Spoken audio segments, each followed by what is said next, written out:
Soares Graus, vice-procurador-geral da República, doutor Antônio Fernando Barros e Silva. Pregoar os seguintes processos: ações diretas, constitucionalidades, extradições e habeas corpus.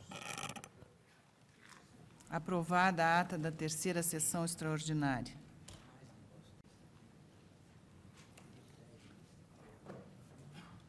Senhores ministros, chama a julgamento a ação direta de inconstitucionalidade, número 3.273, de que é relator o eminente ministro Carlos Brito. Decisão em 23 de nove de 2004, após o voto do senhor ministro Carlos Brito, relator, que julgava procedente em parte a ação nos termos do seu voto, pediu vista antecipadamente o senhor ministro Marco Aurélio. Ministro Marco Aurélio, Vossa Excelência tem a palavra para o seu voto vista.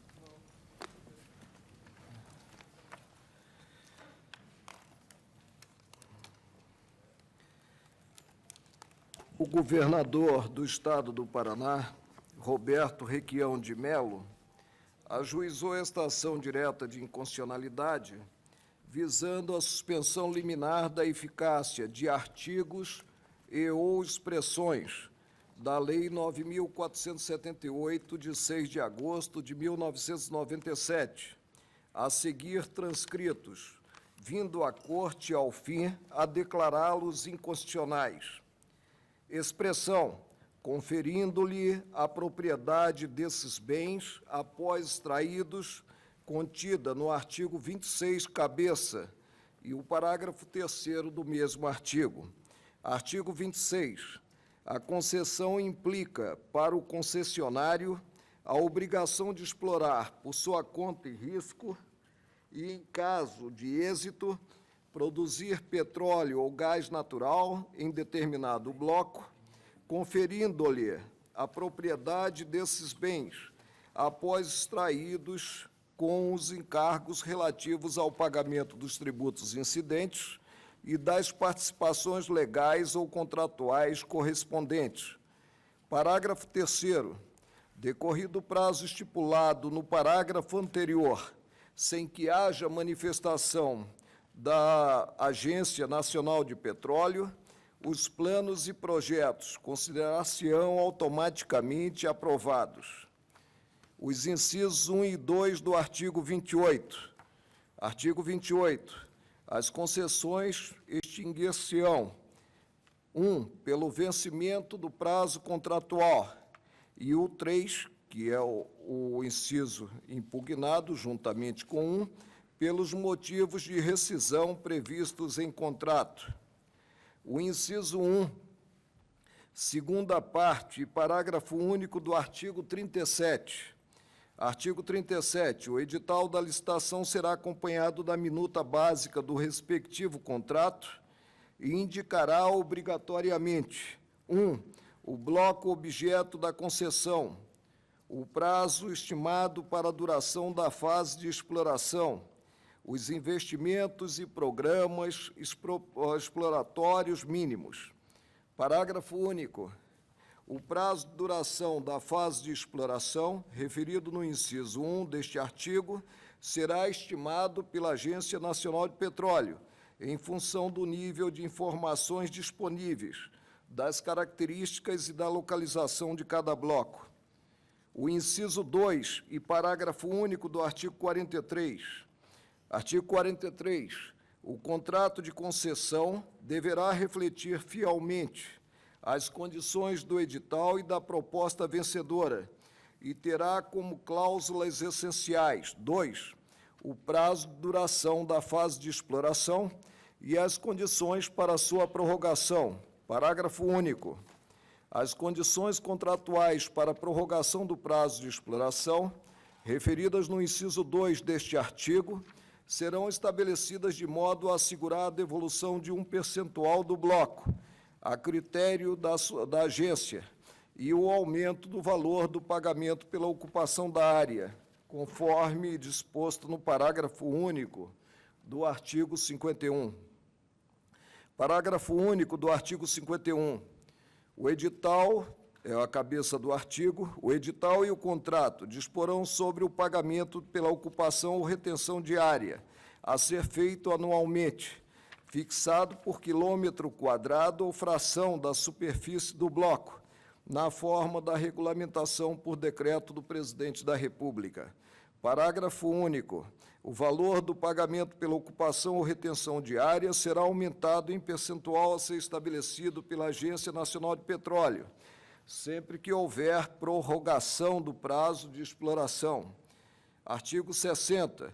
Qualquer empresa ou consórcio de empresas que atender ao disposto no artigo 5º poderá receber a autorização da Agência Nacional de Petróleo para exercer a atividade de importação e exportação de petróleo e seus derivados de gás natural e condensado. Distribuído o processo ao relator, ministro Carlos Aires Brito. Em 9 de agosto do corrente ano, segunda-feira, a medida cauteladora pleiteada foi deferida parcialmente em 16 seguinte, segunda-feira, em vista da proximidade da realização da 6ª rodada de licitações das áreas de exploração e produção de petróleo e gás natural, marcada para acontecer nos dias 17 e 18 de agosto, e da ausência de sessão plenária em tempo hábil. Foi acionado, por Sua Excelência, o disposto no artigo 21, inciso 5º do Regimento Interno. A liminar foi cassada no dia imediato ao do deferimento, monocraticamente sem que tenha sido efetuada a distribuição regular do mandado de segurança impetrado para tal fim pelo presidente desta Corte, mediante decisão com o seguinte fecho: concedo a liminar para suspender a decisão monocrática lançada na DIN 3.273. Despachei neste feito diante da impossibilidade de proceder à sua distribuição em tempo hábil. Notifique-se, proceda-se à regular distribuição. Tal decisão, uma vez distribuído o processo do mandado de segurança 25.024, foi mantida pelo relator, ministro Eros Grau, em ato datado 18 de agosto. Em sessão plenária realizada em 16 de setembro de 2004, o processo foi então submetido ao crivo do colegiado. O ministro Carlos Aires Brito, relator, votou pelo deferimento parcial da liminar requerida. Em passo seguinte, o tribunal deliberou apreciar desde logo o mérito da ação, considerando o estado do processo, abrindo-se vista ao Procurador-Geral da República. Em 23 subsequente, o relator proferiu voto de mérito, julgando parcialmente procedente o pedido formulado na inicial, por entender que a Constituição fizera a distinção quanto ao tratamento normativo a ser implementado entre os recursos minerais em sentido genérico, deles cuidando o artigo 176, e certos recursos minerais, como são o petróleo e o gás natural, para tais impondo a disciplina incerta no artigo 177. A propriedade do produto da lavra não fora conferida aos concessionários, da maneira como havia sido prevista quanto aos demais recursos minerais, na cabeça do artigo 176 referido. O relator concluiu pela impossibilidade de se confundir a relativização do monopólio, surgida com a Emenda Constitucional número 9 de 1995, com a erradicação do Instituto. Votou pela inconstitucionalidade da expressão, conferindo-lhe a propriedade desses bens após extraídos, contida no artigo 26, cabeça, deu ao mesmo artigo 26, cabeça, interpretação conforme a Constituição, no sentido de que o concessionário referido só poderia ser brasileiro ou empresa constituída, sob as leis brasileiras e que tenha a sua sede e administração no país. Votou também pela inconstitucionalidade do parágrafo 3º do mesmo artigo, dos incisos 1 e 3 do artigo 28, do parágrafo único do artigo 37, do parágrafo único do artigo 43, do parágrafo único do artigo 51, bem como do artigo 60, cabeça, todos da Lei 9.478, de 97. Então, formulei pedido antecipado de vista, fazendo, ante a singularidade, a importância e a repercussão maior do tema. E passo a votar. De início, cabe indagar qual a real acepção da palavra monopólio. O que os constituintes de 1967, de 1988, tiveram em mente quando transformaram a exploração e a lavra do petróleo, já então sujeitas ao monopólio por meio de disposição legal desde 1953, em matéria constitucional. Qual o espírito que permeou o debate? Quais os valores e princípios que se queriam ver protegidos?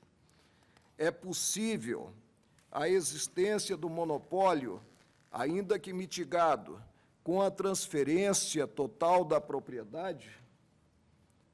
Essas são algumas das questões constitucionais que o caso suscita.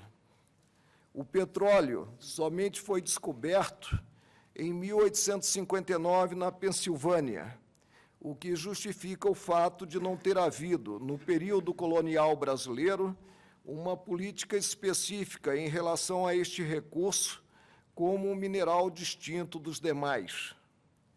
Durante essa fase, a coroa optou pelo sistema regalista, cujo termo vem da palavra regalia, ou feudal, no que tange à exploração de qualquer minério. Por meio desse regime, a metrópole detinha a propriedade do subsolo, podendo explorá-lo diretamente ou atribuir tal atividade a terceiros, proprietários ou não do solo, mediante o recebimento de uma quantia fixa ou variável, geralmente estipulado em contratos de concessão. Os contratos eram firmados entre a coroa portuguesa e o explorador do subsolo, garantindo a este, além do direito de exploração, a propriedade daquilo que encontrasse. A adoção de tal regime no Brasil foi pura e simplesmente a implementação do modelo acolhido em Portugal, que ainda não ultrapassara totalmente as fronteiras da Idade Média, do período feudal e na maioria das monarquias europeias. Naquela época, não havia uma separação efetiva entre o público e o privado. As noções de personalidade própria do Estado e de um direito que se entenda como público são do final do século XIX e início do século XX, a partir das formulações teóricas de Gerber, Gerke e Lineck. O rei era, de fato, o maior proprietário de terras, tendo domínio de grande parte das riquezas do subsolo. O sistema extremamente individualista conferia ao explorador o direito de propriedade sobre tudo aquilo que fosse encontrado. Ausentes estavam quaisquer concepções acerca do interesse coletivo ou do patrimônio público, de modo que beneficiava, sobretudo, os detentores de terras e de poder. Esse foi o regime imposto pela metrópole e seguido pelo Brasil. A metrópole interessava, essencialmente, regular a extração dos recursos para receber os tributos sobre os resultados da exploração, bem como a contraprestação pecuniária relativa à concessão. A despeito da proclamação da independência, tal regime perdurou na Constituição de 1824.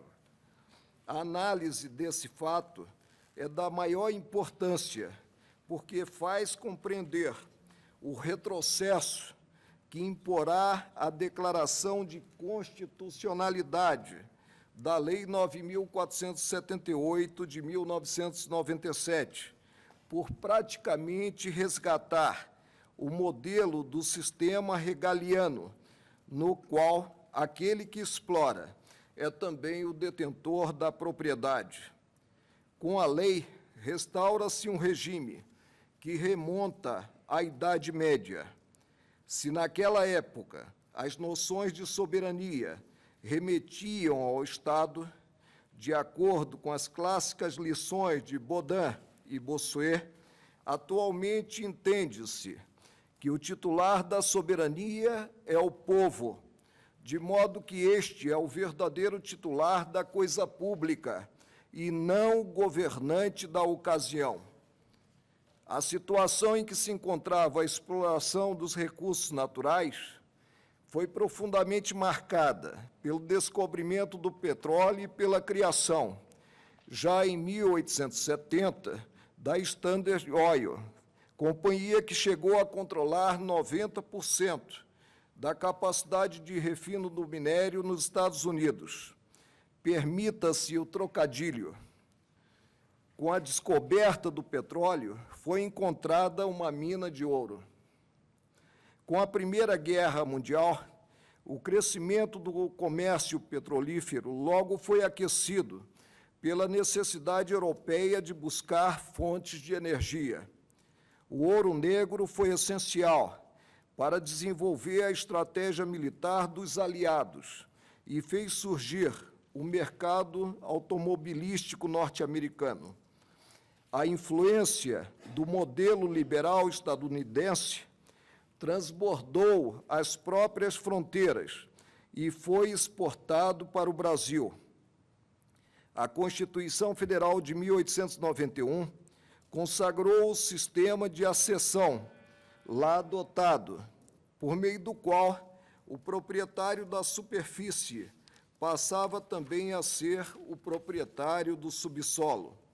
A Carta da República de 1891 previu no parágrafo 17 do artigo 72 que as minas pertencem ao proprietário do solo, salvo as limitações que forem estabelecidas em lei, a bem da exploração deste ramo de indústria.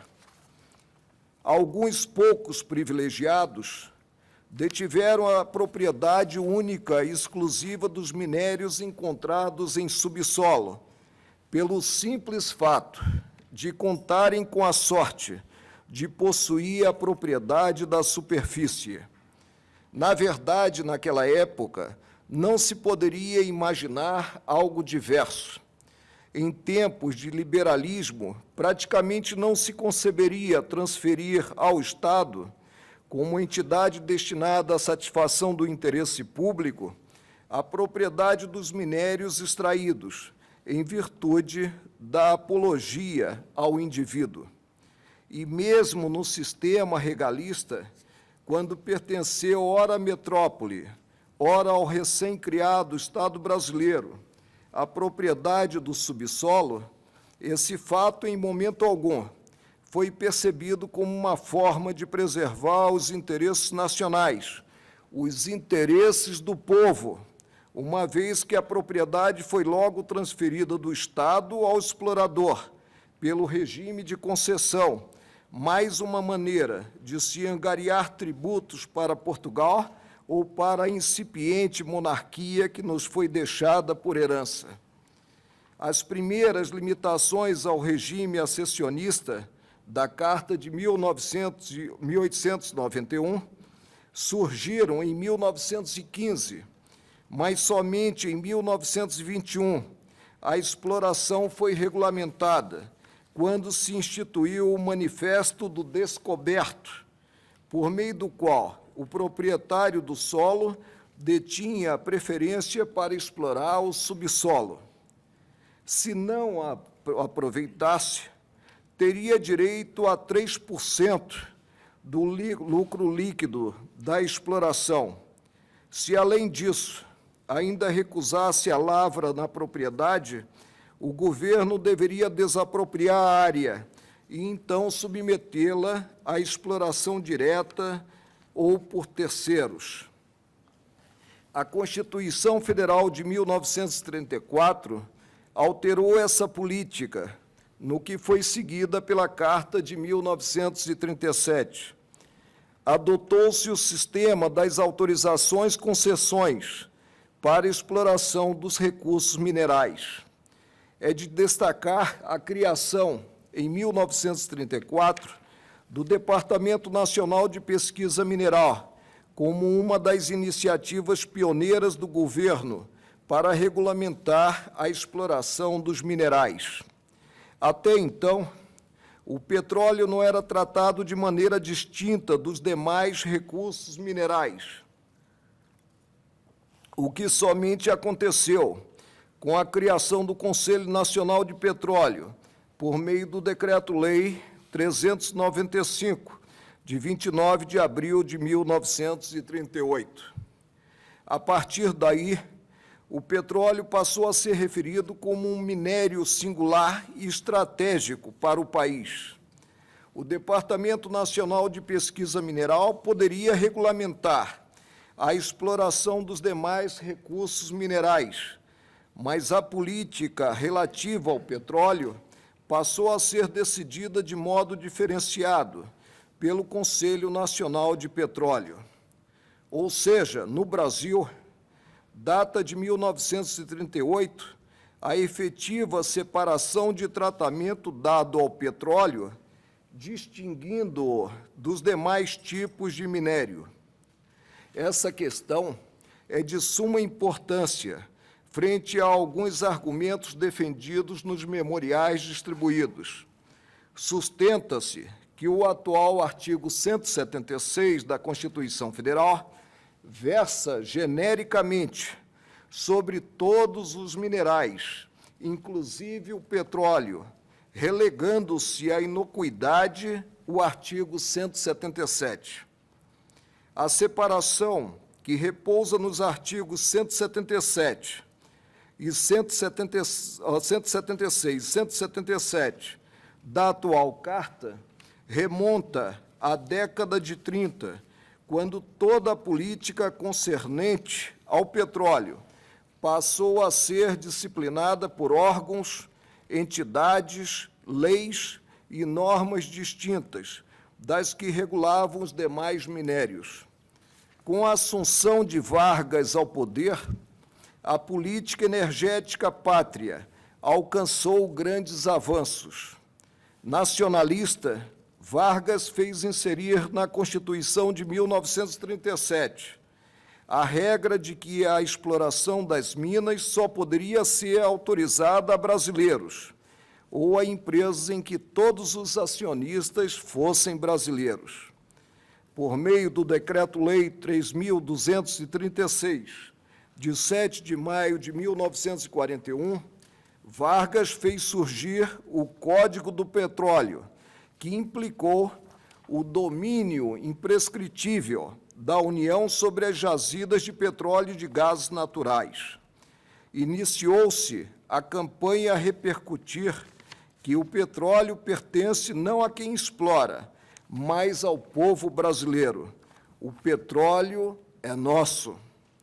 Com a saída de Vargas do poder, a Carta Federal de 1946 manteve o regime de autorização-concessão para o aproveitamento dos recursos minerais. A companhia contratante recebia uma área e nela executava os trabalhos de pesquisa, exploração, desenvolvimento e produção, de forma unilateral, cabendo ao Estado tão somente receber royalties e bônus resultantes da produção, que geralmente não chegavam a 20% da renda líquida obtida. Vários problemas decorreram da adoção desse sistema. A decisão sobre a quantidade de petróleo a ser explorada escapava do poder concedente e ficava quase que inteiramente nas mãos do concessionário, que aumentava o volume da produção a depender dos seus interesses comerciais, em função do preço do barril no mercado internacional. Nos idos de 1950, a campanha O Petróleo é Nosso alcançou êxito, havendo Getúlio encaminhado ao Congresso projeto de lei criando a Petrobras, os udenistas Gabriel Passos, Bilac Pinto e Hamilton Nogueira apresentaram emendas visando a instituição do monopólio do Estado. Era o que faltava ao projeto inicial e que, se inserido nesse mesmo projeto, atrairia resistências, não contaria com o apoio da acirrada oposição do momento. Mais uma vez, Getúlio atuou a partir de visão realista, deixando a bandeira à oposição. O advento da Lei 2004, de 3 de outubro de 1953, foi um grande divisor de águas na política energética brasileira. Surgiu o monopólio do petróleo, significando, em outros termos, que somente a União poderia realizar as seguintes atividades: pesquisa e lavra das jazidas de petróleo existentes no território nacional, o transporte marítimo do petróleo bruto de origem nacional ou de derivados do petróleo que fossem produzidos no país, e ainda o transporte, por meio de condutos, de petróleo bruto e seus derivados, bem como de gases raros de qualquer origem. O monopólio pertencia à União, mas a execução deste ficou a cargo da Sociedade de Economia Mista, Petróleo Brasileiro S.A., Petrobras. O Conselho Nacional do Petróleo, CNP, passou a estar vinculado diretamente à Presidência da República, buscando-se exercer uma melhor e mais eficiente orientação e fiscalização do cumprimento do monopólio e das políticas públicas do setor, tudo de maneira a alcançar a autossuficiência. A opção política de constituir um regime monopolista em relação ao petróleo e acabar com o perverso sistema das concessões resultou basicamente da conjunção de dois fatores: as Primeira e Segunda Guerras Mundiais e o recrudescimento do nacionalismo na América Latina. Com a ocorrência das duas grandes guerras, constatou-se que o petróleo era um bem altamente estratégico e que a capacidade de produção estava intrinsecamente ligada com a aptidão de crescimento e de expansão econômica de um país. Traduzindo, ter petróleo é ter não somente energia, mas uma fonte de energia altamente qualificada, revelando soberania e independência externa. Bem resume este pensamento trecho do parecer de Barbosa Lima Sobrinho, relator do que então era o projeto da futura Lei 2004 de 53.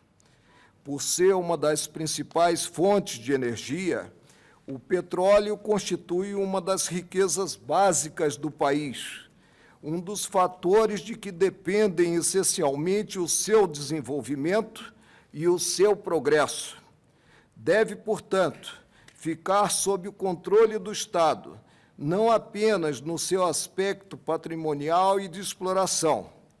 Constituindo patrimônio nacional, as jazidas petrolíferas devem ser exploradas com o objetivo exclusivo de assegurar o abastecimento de combustíveis líquidos, de beneficiar com essa exploração toda a coletividade, e não com o fim de proporcionar lucros a grupos econômicos ou ao capital privado, que tem amplos setores de aplicação.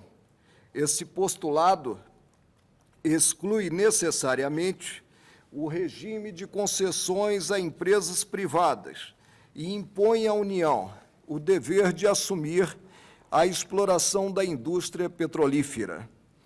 Fatores externos, também influenciaram essa guinada em prol da preservação do patrimônio público. No âmbito da América Latina, primou-se por uma postura mais nacionalista, que nessa esfera significou a necessidade de uma maior intervenção do Estado, a fim de garantir a prevalência do interesse coletivo. Paulatinamente, também na esfera internacional, o modelo das concessões passou a ser colocado de lado e, em substituição, surgiram os acordos de participação na produção, conhecidos como Production Sharing, além dos regimes denominados joint venture e contratos de risco. Pelo modelo do Production Sharing, a empresa petroleira executa as atividades de exploração, avaliação, desenvolvimento e produção por sua conta e risco, mas com diferenças fundamentais em relação ao regime das concessões. Os ativos pertencem ao país, no qual existem as jazidas, e o governo entrega uma parte do petróleo para as empresas, a título de ressarcimento dos investimentos realizados e de lucro, parcela previamente estipulada. O restante fica para o Estado. No outro sistema, ocorre uma associação entre duas empresas, uma estrangeira e outra geralmente estatal, visando a divisão proporcional dos gastos com investimentos e da produção alcançada. Os investimentos e a participação no petróleo obtido se fazem segundo proporções estabelecidas no contrato. O caso do México é bastante ilustrativo. Inicialmente, os minerais encontrados no subsolo pertenciam ao Estado. Com a assunção do ditador Porfírio Dias, adotou-se o sistema acessionista, em que os recursos minerais não mais pertenciam ao Estado, mas sim ao proprietário do solo. Tal abertura deu margem a um enorme afluxo de investimentos norte-americanos, fazendo com que a produção de petróleo mexicana chegasse a ocupar a segunda posição no cenário mundial. Nos Estados Unidos, houve a opção política de explorar alhures, deixando-se sempre reservado parte do que houvesse em território norte-americano para necessidades futuras, considerado o incremento do consumo a cada ano.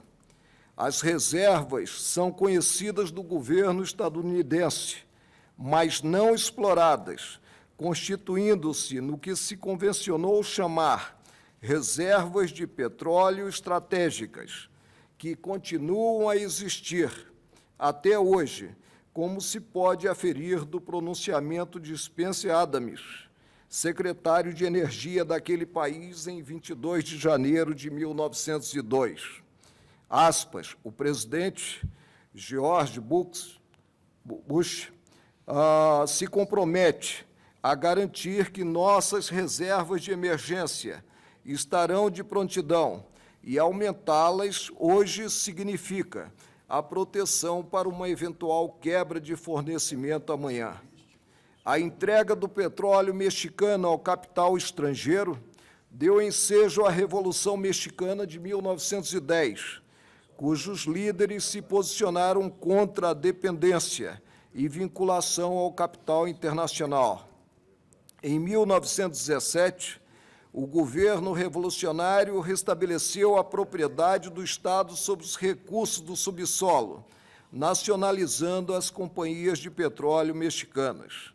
Atualmente, a Pemex, petroleira estatal, que, por determinação da lei maior do país, é a única produtora de petróleo e gás, produz 3.600.000 barris de petróleo diários e é a segunda maior produtora do mundo, atrás apenas da Saudi Aramco, da Arábia Saudita. Na Venezuela, inicialmente foi adotado o regime de concessão no qual as empresas internacionais exploravam o petróleo e detinham a propriedade da lavra, cabendo ao Estado apenas a obtenção de royalties. Posteriormente, com a descoberta de grandes reservas de petróleo, começou o processo de revisão das concessões que haviam sido conferidas às empresas internacionais e, a partir da aprovação, em 1943, da Lei do Petróleo, autorizaram-se novos contratos, desta feita no sistema 50-50, por meio do qual caberia ao governo venezuelano a metade daquilo que fosse descoberto pelas multinacionais. Tal sistema permanece até hoje. Mesmo com esses novos modelos contratuais, vários países preferiram partir para a nacionalização do setor, como foi o caso do Irã, ao nacionalizar a Anglo-Iranian, da Líbia e do Egito, ao nacionalizar o Canal de Suez. Outro ato de afirmação de soberania diante das majors, alcunha mediante a qual se fazia conhecer o poderio, o poderoso oligopólio de empresas petrolíferas, as também chamadas Sete Irmãs, Shell, Texaco, Mobil, Gulf, Chevron, Esso e British Petroleum, foi a criação da Organização dos Países Exportadores de Petróleo, OPEP, em 1960.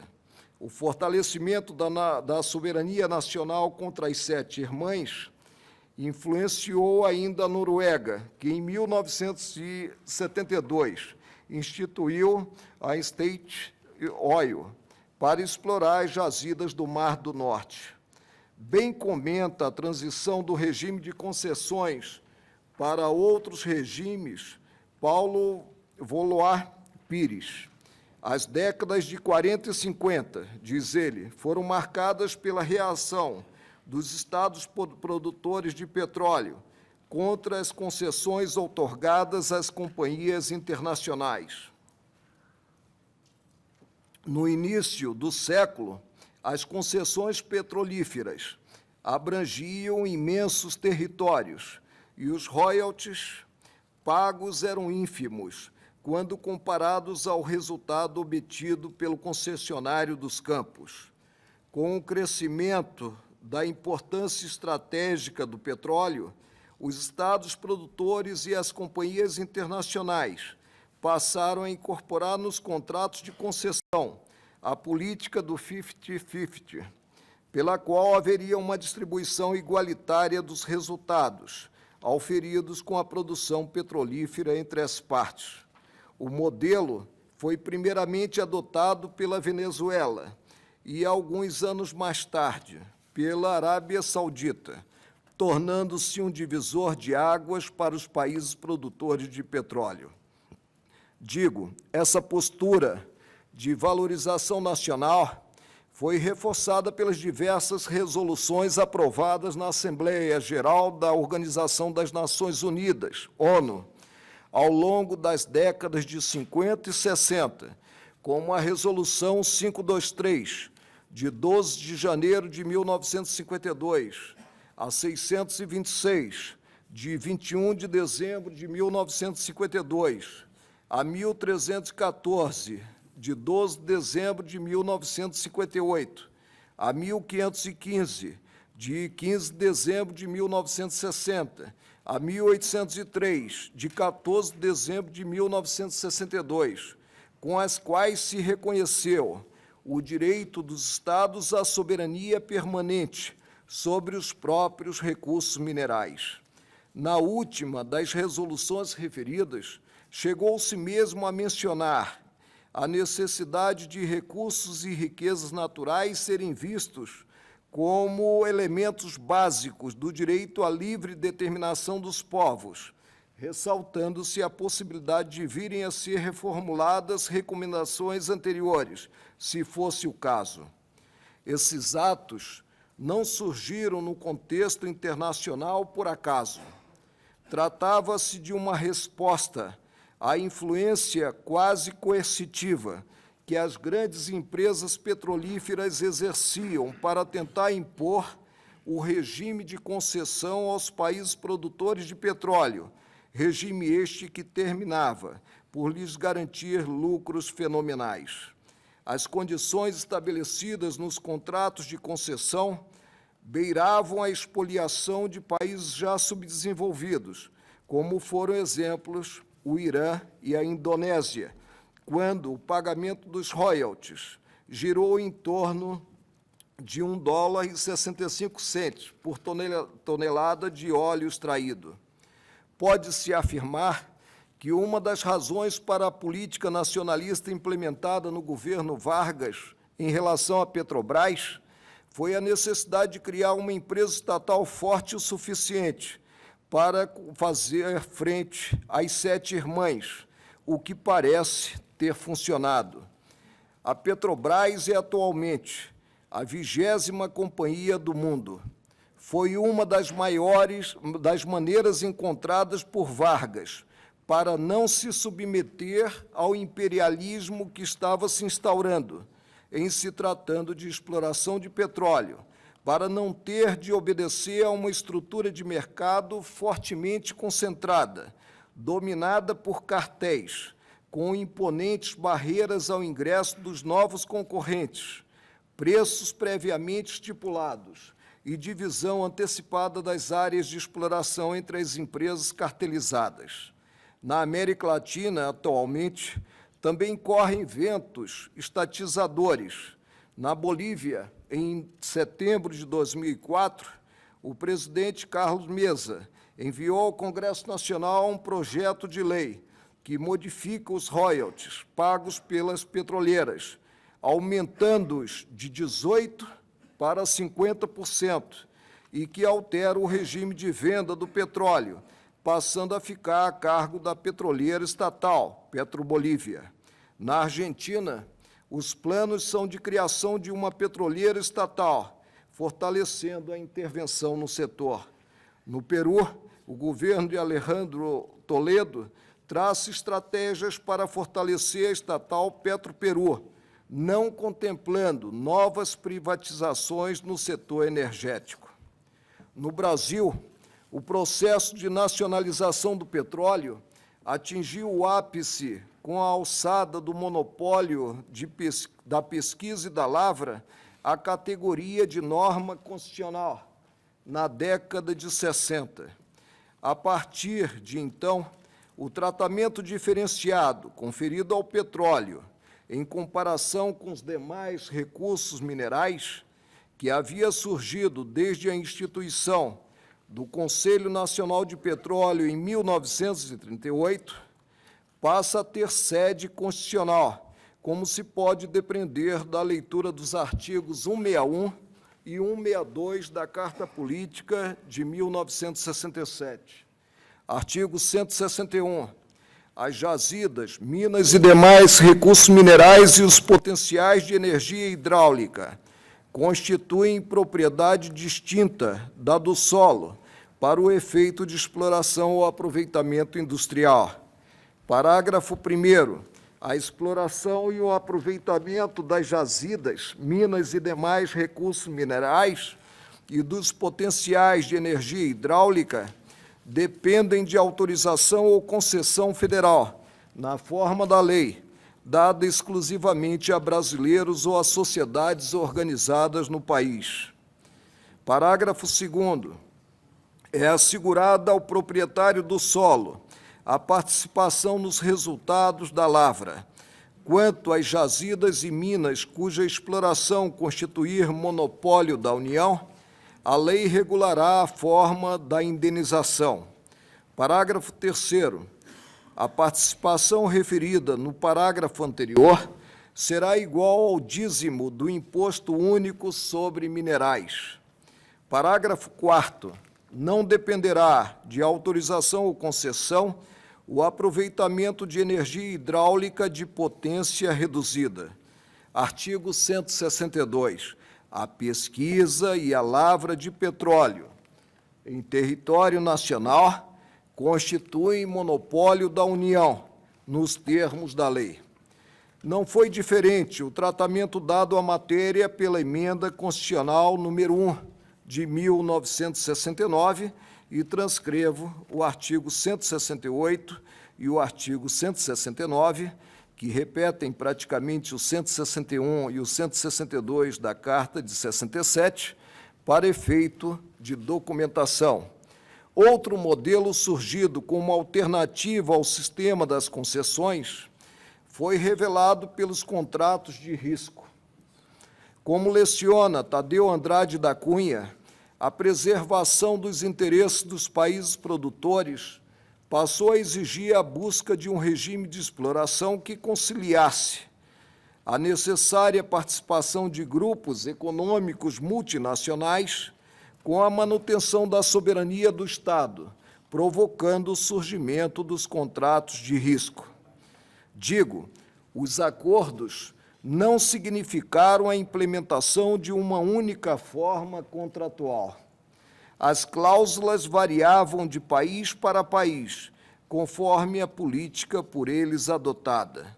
Em alguns países, o contrato estabelecia que, no caso de a empresa petrolífera localizar petróleo, deveria ser reembolsada dos gastos e obteria o direito de adquirir petróleo a preços favorecidos. Em outros, a empresa assumia a obrigação de vender todo o petróleo encontrado ao governo a preços fixados previamente no contrato. No Brasil, os contratos de risco revelavam as seguintes características: se a empresa contratante, ao fim do período de exploração, não descobrisse óleo bruto em quantidade apta a possibilitar a exploração comercial, o contrato terminaria, arcando a empresa com todas as despesas que já tivessem sido efetuadas. Se, por acaso, fosse descoberto um campo comercial, a empresa seria reembolsada dos dispêndios feitos com a exploração e com o desenvolvimento dos campos de petróleo, ressarcimento a ser efetuado em um período previamente estipulado no contrato. Além do reembolso, teria jus a contratante a uma remuneração calculada sobre a produção do campo durante determinado período. Seria ainda facultado a contratante adquirir parte do óleo produzido no campo comercial por ela descoberto e desenvolvido a preços obtidos no mercado internacional. Havia ainda a possibilidade de a Petrobras suspender a qualquer tempo a opção concedida à contratante de adquirir parte do óleo produzido no campo por ela descoberto e desenvolvido, se ocorresse crise no abastecimento nacional do petróleo. A empresa deveria dar preferência à contratação de mão de obra e equipamentos nacionais. Todos os dados técnicos, os ativos, o petróleo, o gás e os bens utilizados pertenceriam à União. Entre os anos de 1976 até 1988, foram assinados 243 contratos de risco, dos quais 156 com 32 empresas estrangeiras e 87 com 11 empresas brasileiras. Foram descobertos 5 campos de produção: Merluza, Serra Vermelha, Redonda, noroeste do Morro do Rosado e Ponta do Mel. É importante destacar que a contratação de tais serviços a serem executados por empresas estrangeiras e porque simples contratos de serviços, em momento algum, foi considerada quebra do monopólio. É que a propriedade do petróleo sempre permaneceu sob controle do Estado. Voltemos à Lei 2004 de 53. Os artigos 1º e 2º estabeleceram as atividades objeto de monopólio por parte da União. Criaram a Petrobras e previram que a empresa seria o órgão executor da política monopolista que se iniciava. Artigo 1º. Constituem monopólio da União. 1. A pesquisa e a lavra das jazidas de petróleo e outros hidrocarbonetos fluidos e gases raros existentes no território nacional. 2. A refinação do petróleo nacional ou estrangeiro. 3. O transporte marítimo do petróleo bruto de origem nacional e derivados de petróleo produzidos no país, e bem assim o transporte por meio de condutos de petróleo bruto e seus derivados, assim como de gases raros de qualquer origem. Artigo 2º. A União exercerá o monopólio estabelecido no artigo anterior. 1. Por meio do Conselho Nacional do Petróleo, como órgão de orientação e fiscalização. 2. Por meio da Sociedade por Ações Petróleo Brasileiro S.A. e das suas subsidiárias, constituídas na forma da presente lei, como órgãos de execução. E assim foi feito. A Petrobras executou diretamente a política de monopólio no período compreendido entre 1953, ano em que foi criado, até 1975, quando surgiram os primeiros contratos de risco. É importante destacar que, mesmo no período em que posto em prática a política governamental, de extração do petróleo, a Petrobras assinou vários contratos de serviço com outras empresas para desenvolver algumas atividades exploratórias especiais. Tais contratos, entretanto, em momento algum, ganharam contornos a implicar a quebra do monopólio. Para a implementação dos contratos de risco no Brasil, foi utilizada a experiência adquirida pela subsidiária da Petrobras no exterior, a Braspetro, cuja criação se respaldou, entre outros motivos, justamente na necessidade de se adquirir prática nesse tipo contratual, largamente difundido nos países produtores de petróleo no mundo. Eis a justificativa apresentada pelo presidente da República, Ernesto Geisel, em 9 de outubro de 1975, para a assinatura dos contratos de risco. A análise meticulosa que procedemos, inclusive debatendo o assunto com a Petrobras no âmbito da CDE, e hoje de todo o Ministério, e levando em conta minha experiência pessoal como presidente da empresa, levou-nos à convicção de que o governo deve autorizar a Petrobras, sem quebra do regime de monopólio, a realizar contratos de serviço com cláusula de risco por conta da empresa executora, em áreas previamente selecionadas. A medida será posta em prática com base na experiência dos contratos já celebrados pela Petrobras no exterior, garantindo-se o princípio essencial do monopólio e definindo-se condições, níveis e prazos rigorosos para os investimentos a serem realizados sempre sob controle da Petrobras. Nesses contratos, a exploração ou pesquisa, que constituem a fase aleatória do processo, ainda com fortes nuances de aventura geológica, é custeada pela empresa contratante, a qual se propõe a executá-la em área limitada e em condições pré-estabelecidas, entre estas, basicamente, a de que o dispêndio correspondente à exploração não será ressarcido se o resultado for negativo, e daí a qualificação de risco, e, ao contrário, se positivo, será compensado com algumas vantagens. O governo, quando autorizou em 1971 a constituição de subsidiária da Petrobras para exercer atividades no exterior, teve em vista, entre outros importantes objetivos, obter experiência sobre a natureza e a execução de contratos desse tipo, inclusive quanto aos aspectos jurídicos, o que efetivamente se conseguiu, através do que a Braspetro firmou em diversos países, a começar pelo Iraque. E quando a Braspetro descobriu o petróleo, o deixou nas mãos dos iraquianos.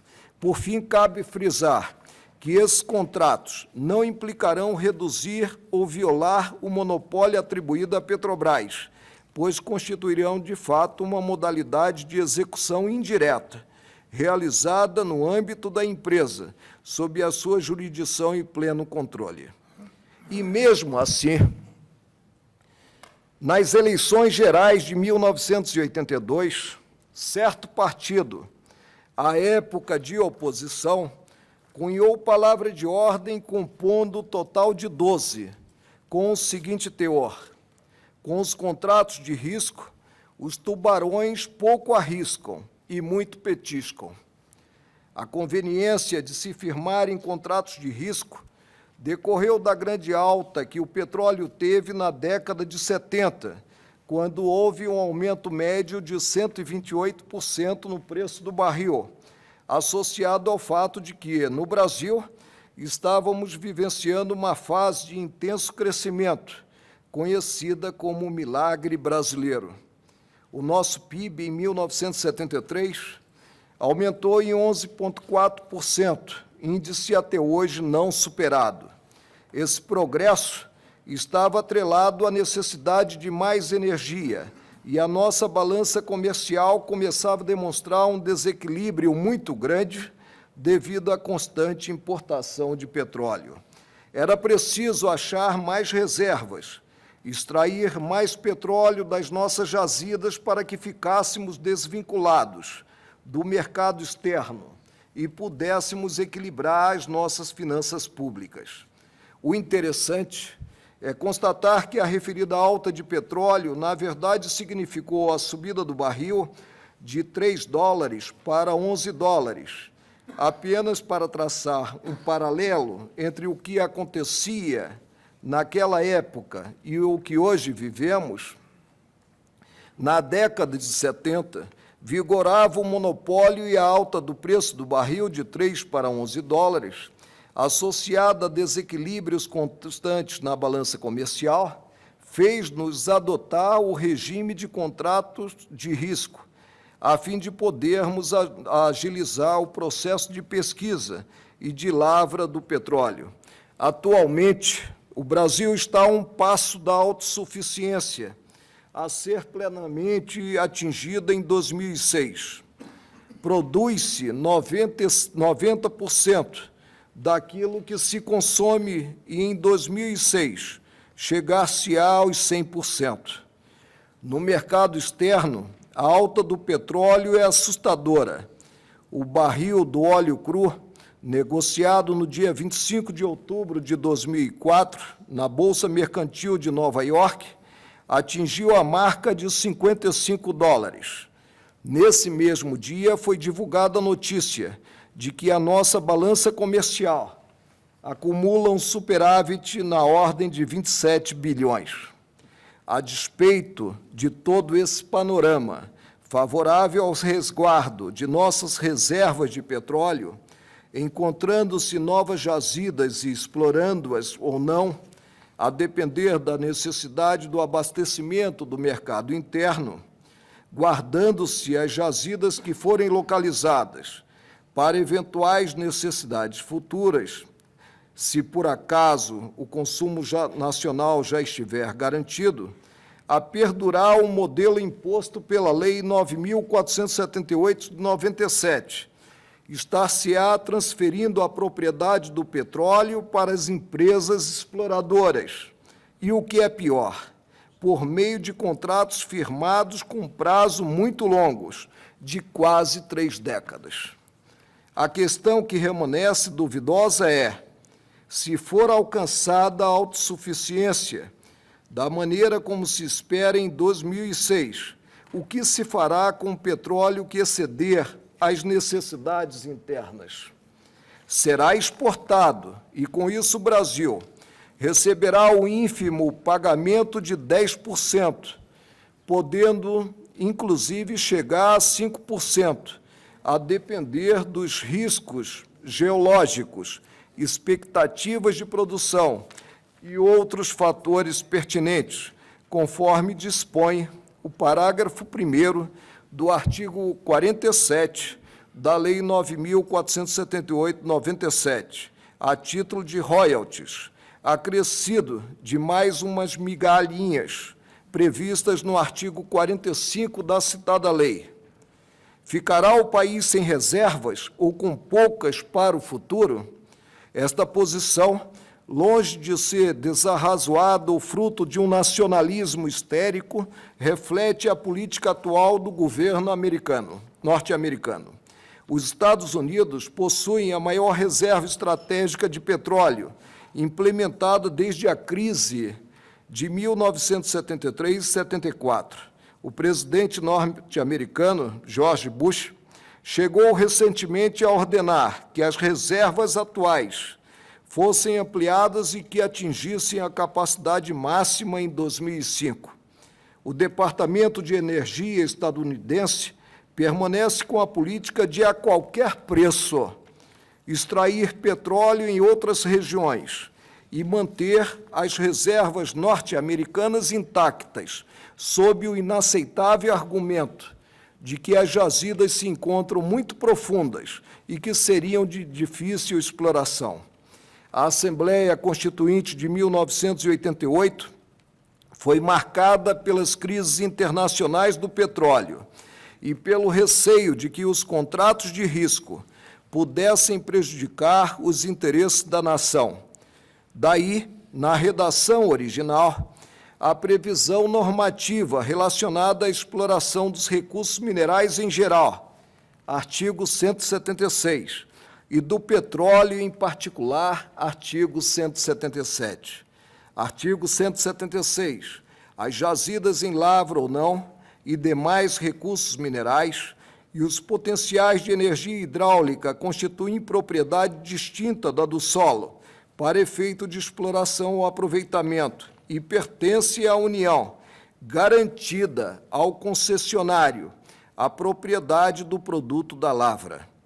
Parágrafo 1º. A pesquisa e a lavra de recursos minerais, gênero, e o aproveitamento dos potenciais a que se refere o caput deste artigo somente poderão ser efetuados mediante autorização ou concessão da União, no interesse nacional por brasileiros ou empresa brasileira de capital nacional, na forma da lei, que estabelecerá as condições específicas quando essas atividades se desenvolverem em faixa de fronteira ou terras indígenas. Parágrafo 2º. É assegurada a participação ao proprietário do solo nos resultados da lavra, na forma e no valor que dispuser a lei. Parágrafo 3º. A autorização de pesquisa será sempre por prazo determinado, e as autorizações e concessões previstas neste artigo não poderão ser cedidas ou transferidas, total ou parcialmente, sem prévia anuência do poder concedente. Parágrafo 4º. Não dependerá de autorização ou concessão o aproveitamento do potencial de energia renovável de capacidade reduzida. Artigo 177. Constituem monopólio da União: 1. A pesquisa e a lavra das jazidas de petróleo e gás natural e outros hidrocarbonetos fluidos. 2. A refinação do petróleo nacional ou estrangeiro. 3. A importação e exportação dos produtos e derivados básicos resultantes das atividades previstas nos incisos anteriores. 4. O transporte marítimo do petróleo bruto de origem nacional e de derivados básicos de petróleo produzidos no país, bem assim o transporte por meio de conduto de petróleo bruto, seus derivados e gás natural de qualquer origem. 5. A pesquisa, a lavra, o enriquecimento, o processamento, a industrialização e o comércio de minérios e minerais nucleares e seus derivados, colocados no mesmo patamar do petróleo. Parágrafo 1º. O monopólio previsto neste artigo inclui os riscos e resultados decorrentes das atividades nele mencionadas, sendo vedado à União ceder ou conceder qualquer tipo de participação em espécie ou em valor na exploração de jazidas de petróleo ou gás natural, ressalvado o disposto no artigo 20, parágrafo 1º. A lei disporá sobre o transporte e a utilização de materiais radioativos no território nacional. Logo, da leitura do parágrafo 1º do artigo 177, na redação original, depreende-se que se vedou a possibilidade de a União instituir novos contratos de risco, mantidos apenas os que já estivessem em vigor para a pesquisa do petróleo.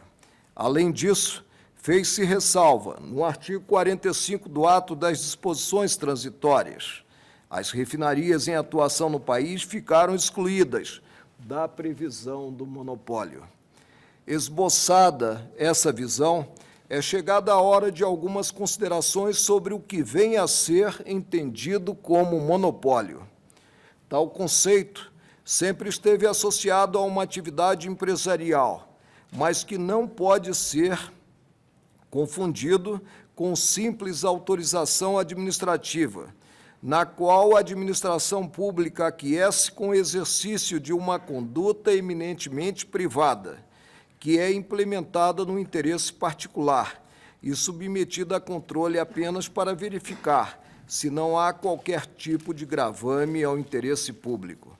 Ora, se o monopólio previsto na Constituição se fizesse no sentido constante da Lei 9.478, de 97,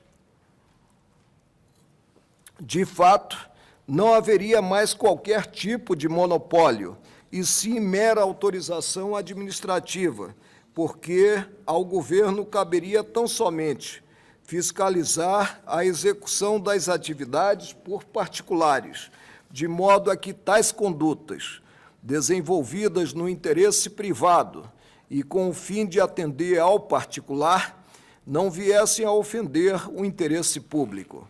Isso, obviamente, nada tem a ver com o conceito de monopólio. Seria interpretar a Constituição Federal a partir da lei, em uma clara inversão de valores hermenêuticos.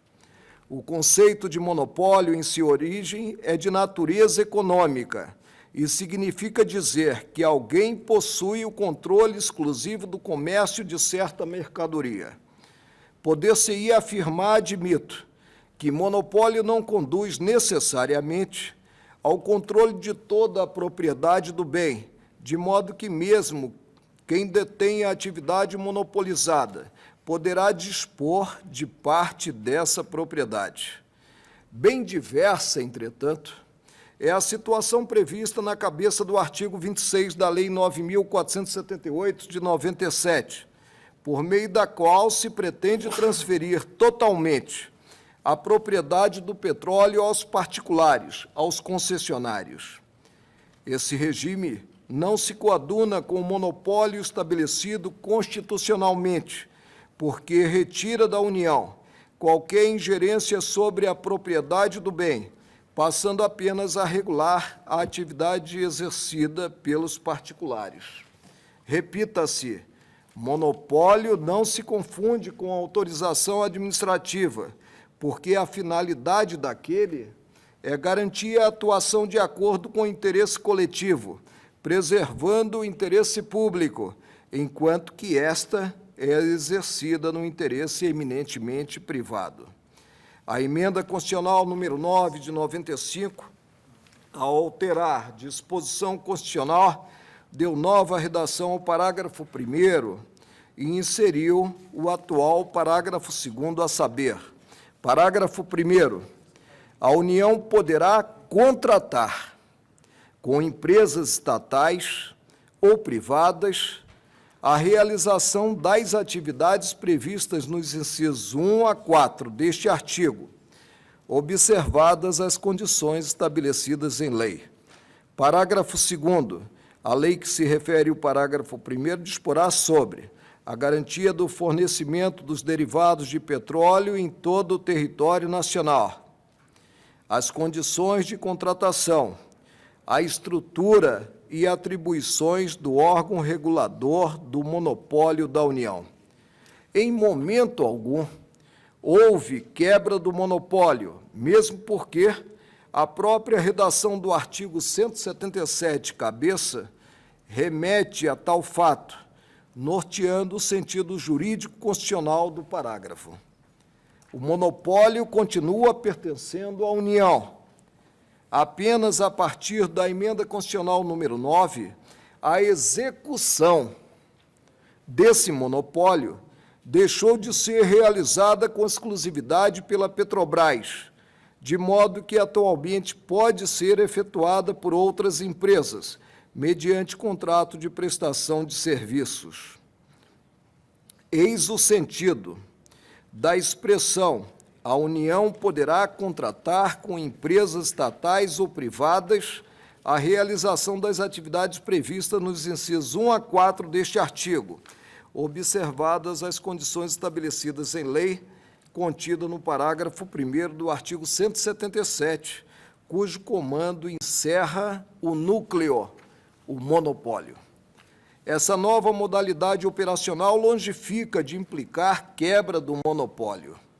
A execução das atividades, sim, em vez de se realizar de forma direta, agora pode ser implementada indiretamente por meio de empresas diversas e de capital integralmente privado. As atividades sujeitas ao regime do monopólio continuam a ser submetidas à titularidade, à jurisdição e ao controle do Estado.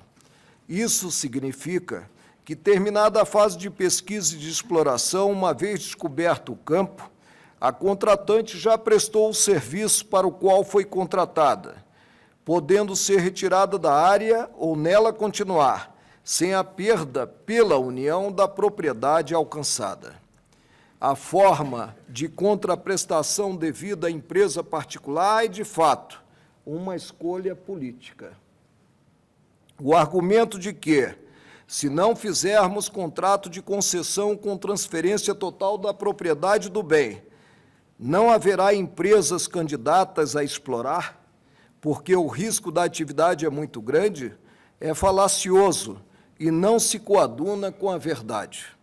A história é pródiga em demonstrar que existiram e existem diversas modalidades operacionais, todas elas atraindo empresas e remetendo-lhes a lucros exorbitantes e riquezas incalculáveis. Pode ser a remuneração pelos serviços prestados, pode ser a opção de compra do petróleo descoberto a preços mais vantajosos do que o estipulado no mercado internacional, pode ser a partilha da produção, o que não é possível admitir, porquanto não há qualquer dispositivo constitucional que, interpretado assim o permita, é que a propriedade seja integralmente transferida para a empresa concessionária, desconhecendo-se o sentido vernacular e técnico do vocábulo monopólio, alçado ao patamar mais seguro, imagina-se que mais seguro, que é o patamar constitucional, e eu acredito que o seja. Sendo o petróleo um bem público especial, o Estado não pode dele dispor ao livre-arbítrio. Primeiro, em razão de tal bem possuir destinação específica, que é atender às necessidades de consumo do mercado interno, conforme previsão expressa do artigo 177, parágrafo 2º, inciso 1 da Constituição Federal. Segundo, pelo fato de o petróleo não poder ser observado como uma simples mercadoria, uma commodity, porque é um bem estratégico que se traduz em soberania. O principal argumento que justificou a edição da Emenda Constitucional 9 de 95 foi a necessidade de investimentos externos para financiar as atividades de exploração. Tais investimentos são realmente necessários e bem-vindos. Entretanto, vincular a participação das empresas privadas à entrega da propriedade do bem é desconhecer como o mercado internacional de petróleo opera e operou ao longo desse tempo. É esvaziar totalmente o instituto do monopólio, tornando-o ausente de qualquer significado, um mero penduricalho constitucional, desprovido de substância. cabe frisar mais uma vez, mundialmente, o regime de concessões vem sendo progressivamente abandonado, porque significa perda da propriedade e, consequentemente, de soberania. A opção pelo tipo de contrato que será adotado com as empresas que vierem a atuar no mercado petrolífero não pertence ao Poder Judiciário. Todavia, uma leitura mais aprofundada sobre o tema nos mostra que não é verdadeira a alegação maniqueísta de que ou se transfere a propriedade do petróleo ou então nenhuma empresa terá interesse em investir na pesquisa e lavra do produto no Brasil. O argumento de que ou se tem monopólio com exploração exclusiva da Petrobras, ou então é concessão com transferência total da propriedade é falso, porquanto resulta no desconhecimento dos vários tipos de contratos que são firmados nesse setor pelo mundo e que, inclusive, já foram praticados no Brasil, tanto quando a Petrobras explorava diretamente, como na época dos contratos de risco. É importante destacar que existem outras formas contratualmente possíveis para que as empresas privadas possam operar no mercado de petróleo brasileiro, sem que isso signifique diminuição de soberania. Se a Petrobras não tem condições de satisfazer a necessidade nacional de pesquisa e de lavra de petróleo, argumento de todo improcedente, que se façam contratos com outras empresas, uma vez que o monopólio da execução da atividade foi, de fato, mitigado com a emenda constitucional número 9 de 95. Não se venha dizer, no entanto, que a transferência de propriedade é o único meio possível, ou que, pior, está autorizado pela Constituição Federal, porque esse argumento é perigoso e pode nos levar a uma situação de dependência irreversível, além de encerrar menosprezo inconcebível do texto constitucional. Não se trata de defender esta ou aquela opção política de tipo contratual. O que não é aceitável é querer fazer conviver dois regimes que são, por natureza, incompatíveis: o monopólio e a transferência total de propriedade em regime de concessão. Se o Poder Judiciário não pode se imiscuir em decisões de natureza política, e o tipo de contrato que virá a ser assinado entre o poder concedente e as empresas exploradoras é, sem dúvida, uma opção política, o mesmo judiciário não pode fechar os olhos e ignorar que determinada norma, em vez de tentar preservar o interesse público, na verdade garante interesses particulares e, para tanto, faz escorrer o patrimônio público, a riqueza nacional e, com isso, a soberania, a independência, a possibilidade de crescimento. Repito, não é possível a convivência do regime do monopólio previsto na Constituição que Ulisses Guimarães apontou como cidadã com a transferência integral de propriedade. Também não cabe argumentar que o artigo 176, que prevê a possibilidade de o concessionário ficar com a propriedade da lavra dos recursos minerais, também se aplica ao petróleo. Esse é o tipo de interpretação impossível e iguala-se a dizer que verde é amarelo. Ainda que admitamos, em exercício de retórica, a convivência de vários tipos de escolas de interpretação diferentes, simplesmente esse tipo de interpretação não se encaixa em nenhuma delas.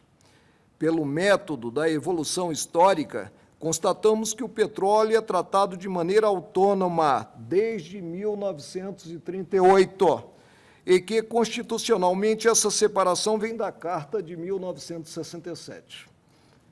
Pela interpretação literal ou exegética, veremos que o artigo 177 em nenhum momento expressa a possibilidade de se transferir a propriedade, ao contrário do artigo 176, sendo eloquente o silêncio, o trato diferenciado, presente a cláusula reveladora do monopólio quanto ao petróleo, e não em relação às demais jazidas de minerais.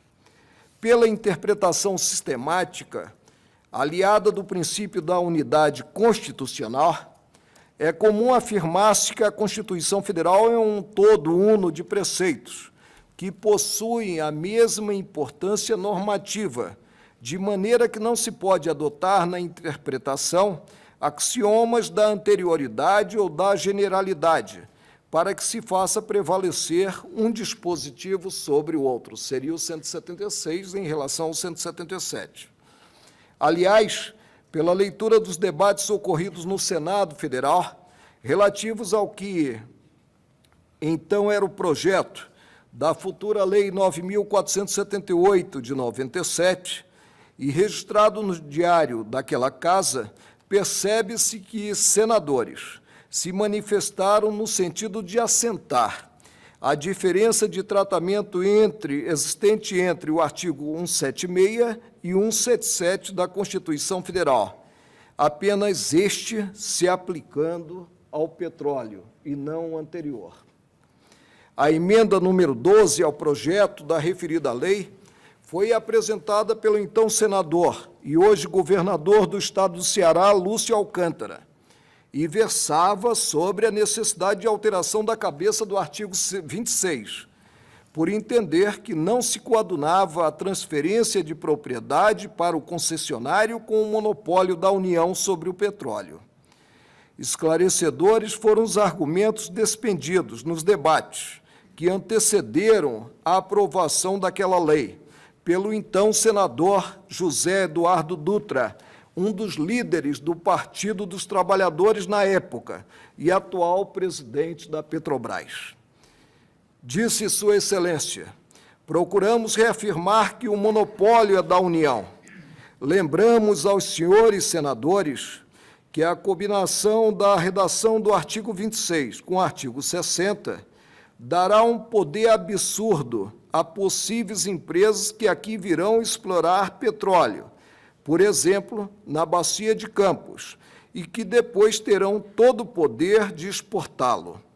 Lembramos aos senhores senadores que, na Argentina, quando do processo de privatização, houve aumento da produção de petróleo, aumento que decorreu de uma lavra absolutamente predatória, que fez com que o tempo de duração das reservas argentinas fosse diminuído em proporção muito maior do que o aumento da sua produção.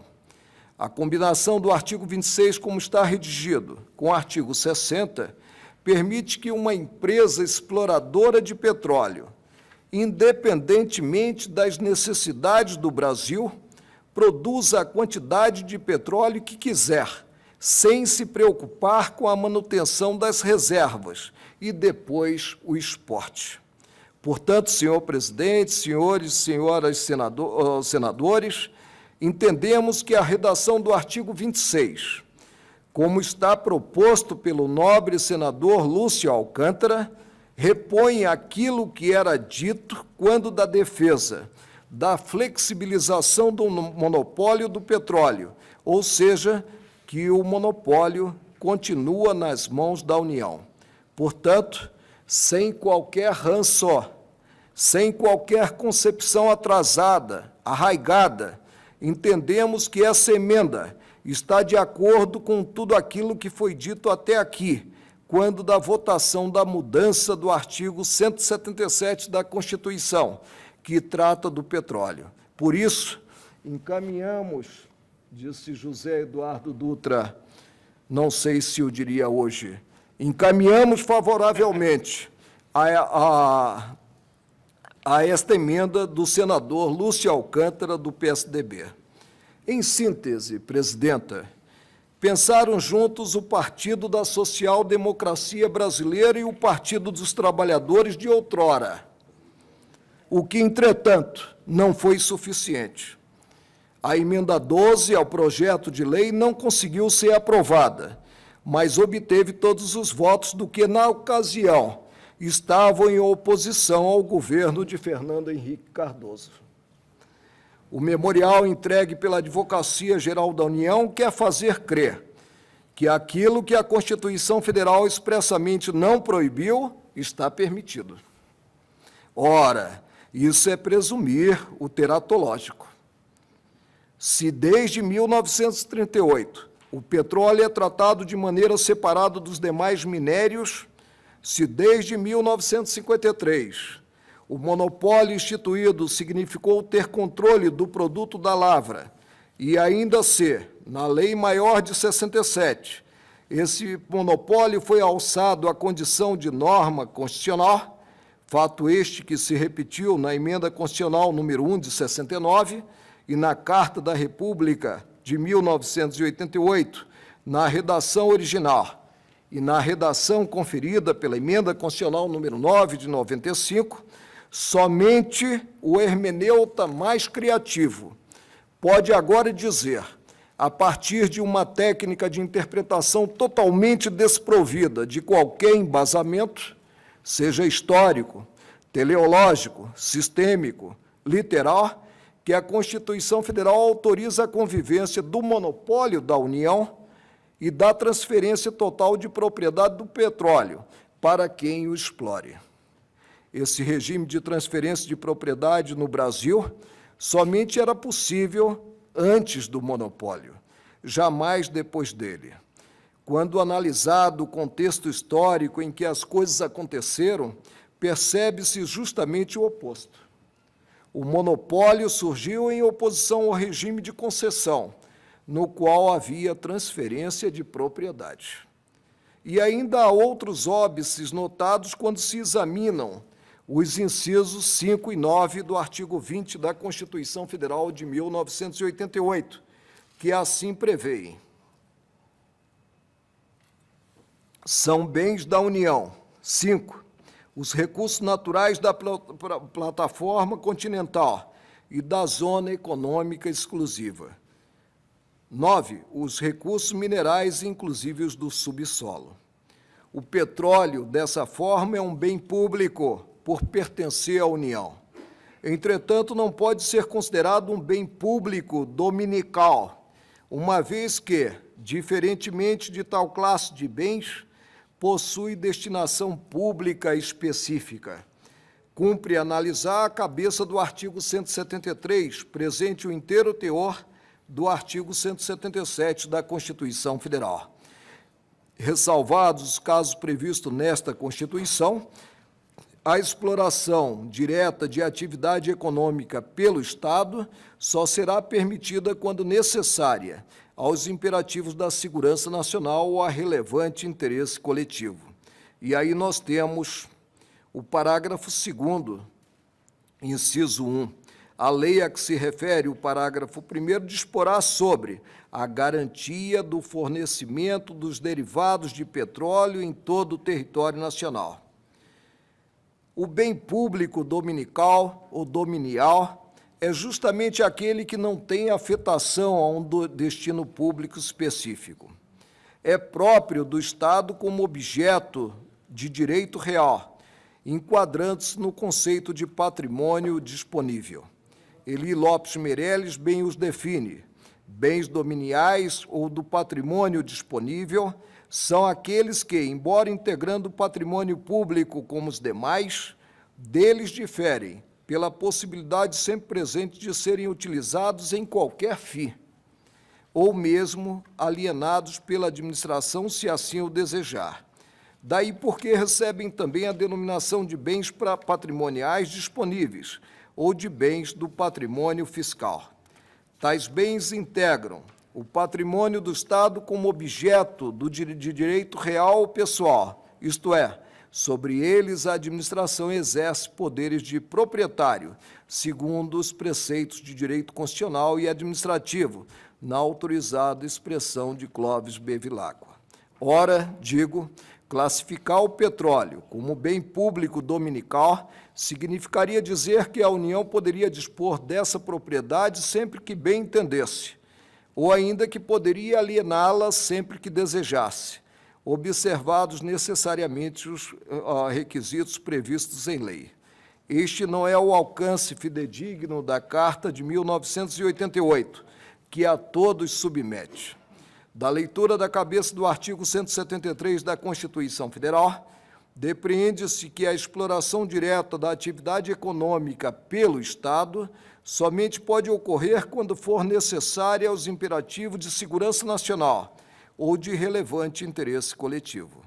E o monopólio da União, previsto no artigo 177, foi estabelecido justamente para poder obedecer a tais ditames de preservação do interesse público e da soberania nacional. Pode-se afirmar, sem contestação, com um mínimo de honestidade intelectual, que o petróleo é um bem público que possui destinação específica. A propriedade desse minério, garantida pelo regime do monopólio, visa exatamente a proteger o interesse coletivo e a soberania nacional. Essa é a destinação pública a que a propriedade do petróleo está sujeita. E mais, de acordo com o inciso 1 do parágrafo 2º do artigo 177, a lei que estipular as condições por meio das quais a União poderá contratar com empresas privadas deverá obrigatoriamente determinar a garantia do fornecimento dos derivados de petróleo em território nacional, fato que ocorreu. Em outras palavras, independentemente da natureza jurídica do contrato estabelecido ou dos termos em que ocorrerá a participação da empresa privada, o contrato deverá conter necessariamente uma cláusula mediante a qual se garanta o fornecimento dos derivados de petróleo em todo o território nacional. Tal garantia, sem dúvida, constitui limitação ao livre exercício da propriedade do petróleo, que não poderá ser alienado por mera disponibilidade de vontade da administração pública, ou seja, o petróleo não poderá ser exportado ou vendido a empresas particulares sem que se tenha garantido o abastecimento interno.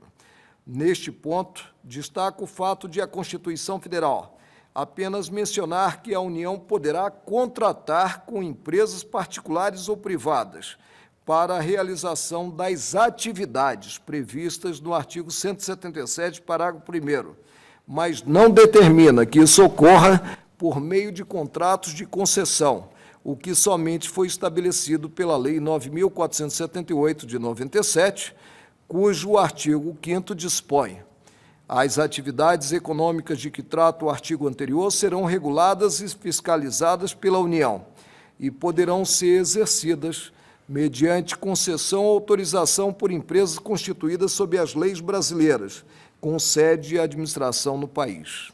É necessário fazer ainda a distinção quanto à utilização dos bens públicos, se de uso comum ou de uso especial, classificação que não se confunde com a dos próprios bens de uso comum, dominicais ou especiais.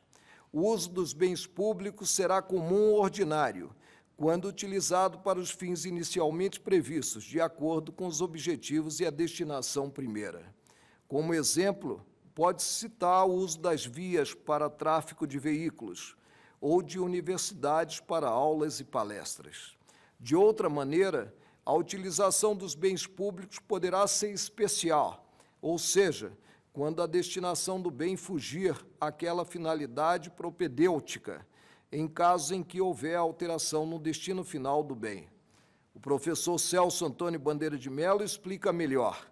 Além do uso comum dos bens de uso comum, isto é, deste uso livre, podem ocorrer hipóteses em que alguém necessite ou pretenda deles fazer usos especiais, ou seja, que se afastem das características dantes apontadas, por implicarem sobrecarga do bem, transtorno ou impedimento para a concorrente e igualitária utilização de terceiros, ou ainda por demandarem até mesmo o desfrute de uma exclusividade no uso sobre parte do bem.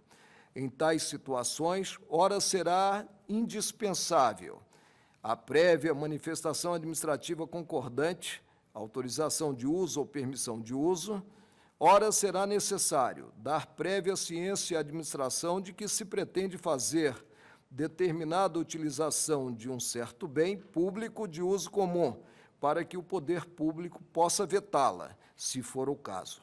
Com efeito, nesse caso, não mais estará ante o uso comum, mas ante usos especiais. A possibilidade de se empregar um bem público estratégico para fins de exploração econômica, obtendo vultosos lucros, enquadra-se na modalidade de uso especial desse bem. Eis a razão por que deverá haver um contrato, por meio do qual a administração pública manifestará expressa concordância com a exploração econômica do bem público por terceiros, para atender também a fins particulares, devendo ainda ser precedido de licitação, em obediência à moralidade e à impessoalidade que devem pautar as atividades do governo.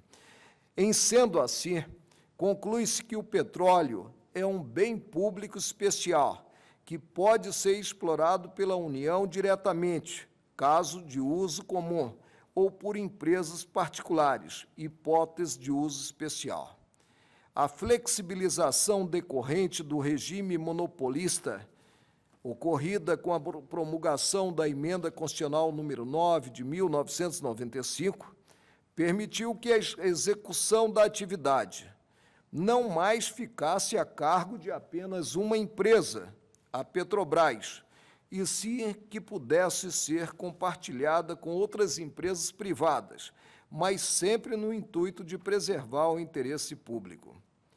Justamente quando o preço do barril de petróleo no mercado internacional ultrapassa os $50 e apresenta uma tendência de alta indefinida, em um ano o preço do petróleo subiu 79%, devido aos constantes conflitos na região do Oriente Médio, à baixa quantidade de novas reservas e ao aumento da demanda, exatamente quando o país atinge um grau elevado de conhecimento tecnológico e está a um passo da autossuficiência, pretender-se, considerada a lei e não a Constituição, entregar as riquezas existentes no subsolo do território nacional ao lucro fácil das empresas privadas é vender muito barato aquilo que não tem preço.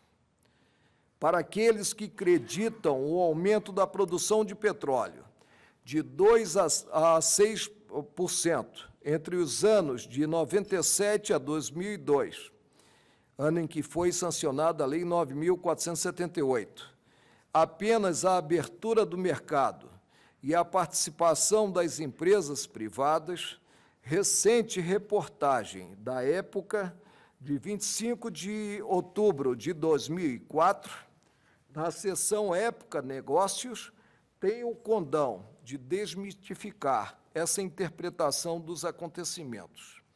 Isso porque, com o preço do barril de petróleo cotado acima dos $50, não há negócio de exploração do petróleo que não seja altamente rentável. E tal fato, mesmo que isoladamente considerado, já teria feito a produção brasileira aumentar.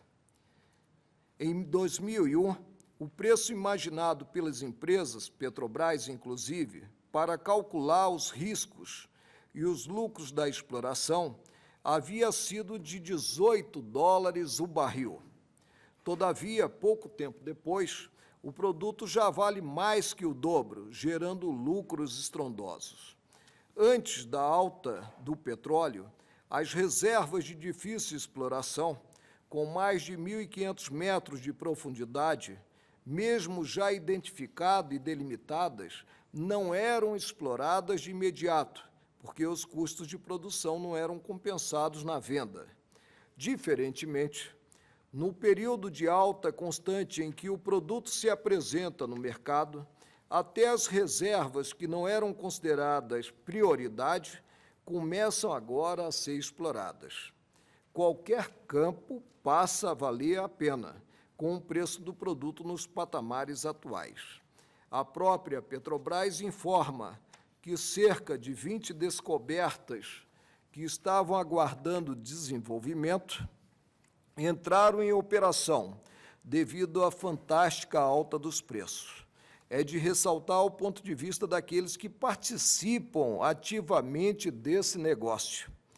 Alessandro Novaes, dono de uma das empresas beneficiadas pela abertura do mercado brasileiro, a W. Washington, chegou a afirmar, na reportagem citada, que no período de apenas um ano conseguiu recuperar tudo aquilo que havia sido investido nos campos adquiridos nos leilões. Depois, o resto converteu-se em lucro. É preciso ainda destacar que os especialistas no setor advertem que, por volta de 2015, a curva da demanda pelo petróleo superará a da oferta. A previsão é de que, na ocasião, o preço do barril supere o patamar de $100, ocasionando o terceiro choque do petróleo. Portudo, cabe ter presente a advertência do professor Fábio Conder Comparato sobre o tema, em artigo publicado na Folha de São Paulo, de 24 de setembro de 2004, dia seguinte ao de início do julgamento, e no qual antecipei pedido de vista. É nessa perspectiva global que deve ser interpretado o monopólio instituído pela Constituição nessa matéria. Soberania é poder, e poder não se abandona nem se vende. O petróleo, na verdade, não pertence à União, pertence à nação brasileira. Seria um escárnio que as autoridades federais, a quem compete primariamente a defesa da nossa soberania, tivessem, por razões rasteiramente financeiras, a licença de leiloar o patrimônio da nação.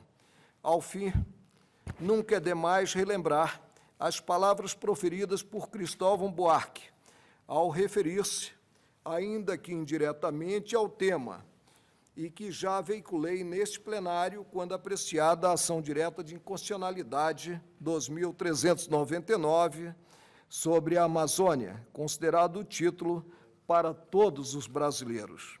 Durante debate recente em uma universidade nos Estados Unidos, o ex-governador do Distrito Federal, hoje senador da República, Cristóvão Buarque, do Partido dos Trabalhadores, foi questionado sobre o que pensava da internacionalização da Amazônia. O jovem introduziu sua pergunta, dizendo que esperava a resposta de um humanista e não de um brasileiro. Segundo Cristóvão, foi a primeira vez que um debatedor determinou a ótica humanista como ponto de partida para a sua resposta. E então veiculou: de fato, como brasileiro, eu simplesmente falaria contra a internacionalização da Amazônia. Por mais que nossos governos não tenham o devido cuidado com esse patrimônio, ele é nosso. Como humanista, sentindo o risco da degradação ambiental que sofre a Amazônia, posso imaginar a sua internacionalização, como também de tudo mais que tem importância para a humanidade. Se a Amazônia, sob uma ótica humanista, deve ser internacionalizada, internacionalizemos também as reservas de petróleo do mundo inteiro. O petróleo é tão importante para o bem-estar da humanidade quanto a Amazônia para o nosso futuro. Apesar disso, os donos das reservas sentem-se no direito de aumentar ou diminuir a extração de petróleo e subir ou não o seu preço. Da mesma forma, o capital financeiro dos países ricos deveria ser internacionalizado.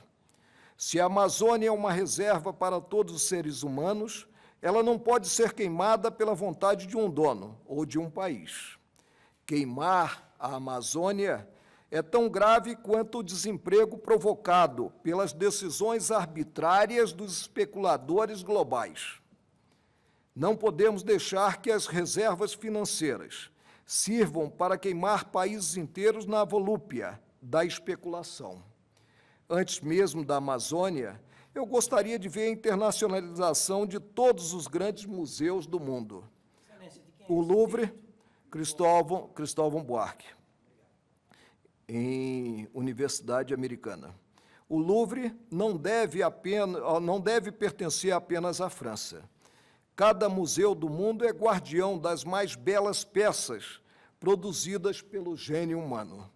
Não se pode deixar que esse patrimônio cultural, como o patrimônio natural amazônico, seja manipulado e destruído pelo gosto de um proprietário ou de um país. Não faz muito, um milionário japonês decidiu enterrar com ele um quadro de um grande mestre. Antes disso, aquele quadro deveria ter sido internacionalizado. Durante este encontro, as Nações Unidas estão realizando o Fórum do Milênio, mas alguns presidentes de países tiveram dificuldades em comparecer, por constrangimentos na fronteira dos Estados Unidos da América. Por isso, eu acho que Nova York, como sede das Nações Unidas, deve ser internacionalizada. Pelo menos Manhattan deveria pertencer a toda a humanidade, assim como Paris, Veneza, Roma, Londres, Rio de Janeiro, Brasília, Recife. Cada cidade com sua beleza específica, sua história do mundo, deveria pertencer ao mundo inteiro. Se os Estados Unidos querem internacionalizar a Amazônia, pelo risco de deixá-la nas mãos de brasileiros, internacionalizemos todos os arsenais nucleares dos Estados Unidos. Até porque eles já demonstraram que são capazes de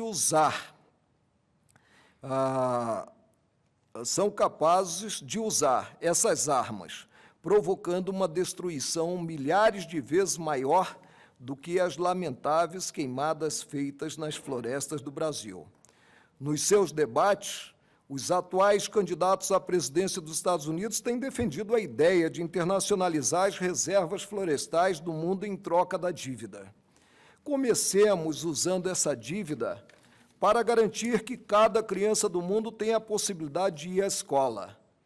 Internacionalizemos as crianças, tratando-as todas elas, não importando o país onde nasceram, como patrimônio que merece cuidados do mundo inteiro, ainda mais do que merece a Amazônia. Quando os dirigentes tratarem as crianças pobres do mundo como um patrimônio da humanidade, eles não deixarão que elas trabalhem quando deveriam estudar, que morram quando deveriam viver. Como humanista, aceito defender a internacionalização do mundo, mas enquanto o mundo me tratar como brasileiro, lutarei para que a Amazônia seja nossa, só nossa. A toda evidência, já estou terminando, presidente, estão em jogo valores nacionais da mais alta relevância, que hão de ser preservados. Compromissos, embora já firmados, não podem ameaçá-los, ainda que envolvendo a comunidade internacional. Formalizados à luz da Carta da República, e assim presume-se que o tenham sido, onde está em harmonia com o duradouro, com o patrimônio do povo brasileiro, tão indispensável ao enfrentamento de tempos difíceis. Imperdoável é a visão míope da subserviência, pouco importando a quadra. Imperdoável, gerando frustração ímpar, decepção inagualável, é o entreguismo. A alienação, se é que é possível falar em alienação, considerado o caráter imensurável das vantagens que poderão advir dos contratos autorizados na lei. Desses contratos que revelam equação perniciosa, 90% para o explorador da jazida e 10% para a nação brasileira, porcentagem digna de uma gorjeta, embora seja esta detentora do monopólio. Estranho e triste monopólio, assegurado constitucionalmente, ante os termos da lei, porque despojado do predicado titularidade. O imediatismo é vulgar e inexiste política pública, política governamental, que não se submeta à Constituição da República, tão mal amada nos dias que correm. A hora é de reflexão, de análise das questões em jogo, de apego à nacionalidade, que longe fica de implicar isolamento ou saudosismo. O compromisso maior da Corte está voltado à visão fidedigna do que contido na lei maior, a preservação do amanhã, devendo atuar nesse mistério com desassombro. Descabe fechar os olhos à situação, sob pena de menosprezo à Carta da República, surgindo omissão a ser cobrada futuramente, como um verdadeiro crime de lesa pátria. Defiro o pleito formulado na inicial para declarar a inconstitucionalidade da expressão, conferindo-lhe a propriedade desses bens após extraídos, contida no artigo 26, cabeça, bem como do parágrafo 3º do mesmo artigo, dos incisos 1 e 3 do artigo 28, do parágrafo único do artigo 43 e do parágrafo único do artigo 51, todos da Lei 9.478/97. Indefiro o pedido no que tange ao artigo 60, cabeça, por entender que o setor petrolífero caracteriza-se por ser altamente especializado, a demandar um monitoramento constante. A criação da Agência Nacional de Petróleo como entidade reguladora busca evitar práticas abusivas por parte das empresas privadas que poderão explorar petróleo, além de condutas anticoncorrecionais ou concentrações empresariais, bem como procurar garantir a qualidade da produção, o abastecimento do mercado interno, a continuidade do serviço, o respeito às questões ambientais, sempre em prol da preservação do interesse público. É como voto. Senhores ministros, eu suspendo a sessão para o nosso intervalo de 20 minutos, após o que retornaremos para acolher o voto do ministro Eros Grau.